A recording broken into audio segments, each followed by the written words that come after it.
12वीं शताब्दी। इस समय इस दुनिया में एक ऐसा बादशाह आया जिसे इतिहास चंगेज़ खान के नाम से जानता है।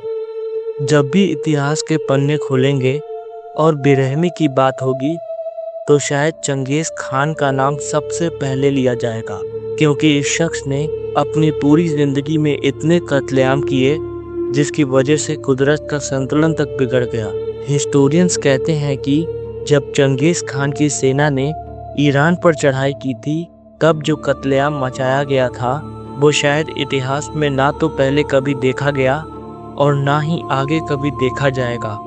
13th सेंचुरी के एक फेमस ईरानियन हिस्टोरियन अल-जुबैनी अपने किताब तारीख़ी जहान गुशा में लिखते हैं कि जब मंगोल सेना ने ईरान पर हमला किया तो उन्होंने निसापुर, हमदान और हरात जैसे बड़े शहरों को पल भर में निस्ते नाबूद कर दिया।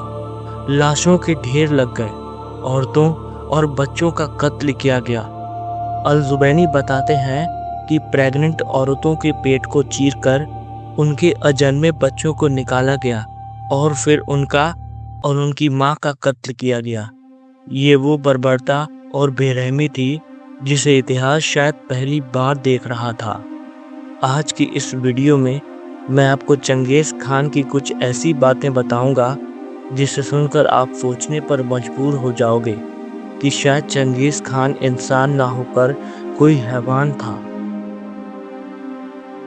चंगेज़ खान के बचपन का नाम तेमुजिन था, जो बाद में चंगेज़ खान के नाम से जाना गया।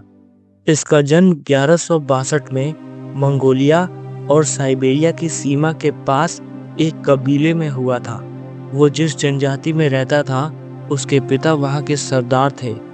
जब तेमुजिन 10 साल का हुआ तब कबीले के कुछ लोगों ने उसके पिता को जहर देकर उनकी हत्या कर दी। उसके बाद उसके कबीले ने उसे और उसके परिवार को गांव से निकाल दिया। उस समय चंगेज़ खान के 7 भाई थे। तेमुजिन बचपन से ही अपनी कोई चीज़ अपनी माँ और भाइयों के साथ बांटने को तैयार नहीं था। एक दिन तेमुजिन के एक भाई ने उसकी खाने की थाली से एक निवाला चुरा लिया। उस निवाले को छीनने के चक्कर में तेमुजिन ने अपने उस भाई की हत्या कर दी। चंगेज़ खान शायद इस दुनिया का सबसे बड़ा तानाशाह था, लेकिन उसके इतने बड़े तानाशाह होने के बावजूद भी आज के समय इस दुनिया में उस समय की उसकी ना तो कोई तस्वीर है और ना ही कोई मूर्ति।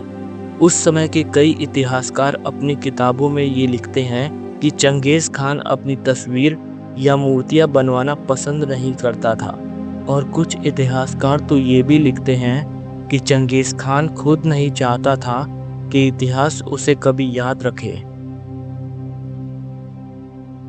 चंगेज़ खान ने अपनी पूरी जिंदगी में 40 मिलियन यानी 4 करोड़ से भी ज़्यादा लोगों की हत्याएं की थी। वो जिस साम्राज्य पर हमला करता उस जगह से जिंदगी का नामो निशान मिट जाता। इंसानों से लेकर जानवरों तक, जानवरों से लेकर पक्षियों तक कोई नहीं बचता।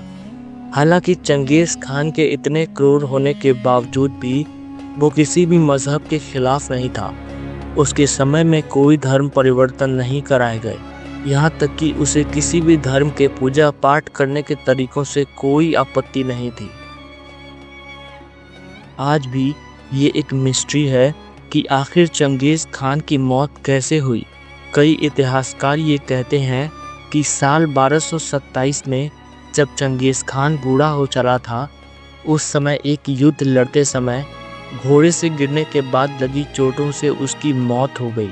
वहीं कुछ इतिहासकार लिखते हैं कि एक युद्ध में लड़ते समय उसके मलेरिया से जूझने और घुटने में तीर लगने की वजह से उसकी मौत हो गई।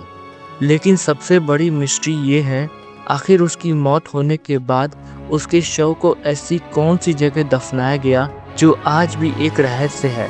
आखिर उसके शव के साथ क्या किया गया। अगर आप चाहते हैं कि हम इस पर भी एक वीडियो लाएं तो हमें कमेंट बॉक्स में ज़रूर बताना। बाकी वीडियो पसंद आए तो वीडियो को लाइक करके शेयर ज़रूर करना। तो मिलते हैं किसी और ऐसी ही एक और ऐतिहासिक वीडियो में।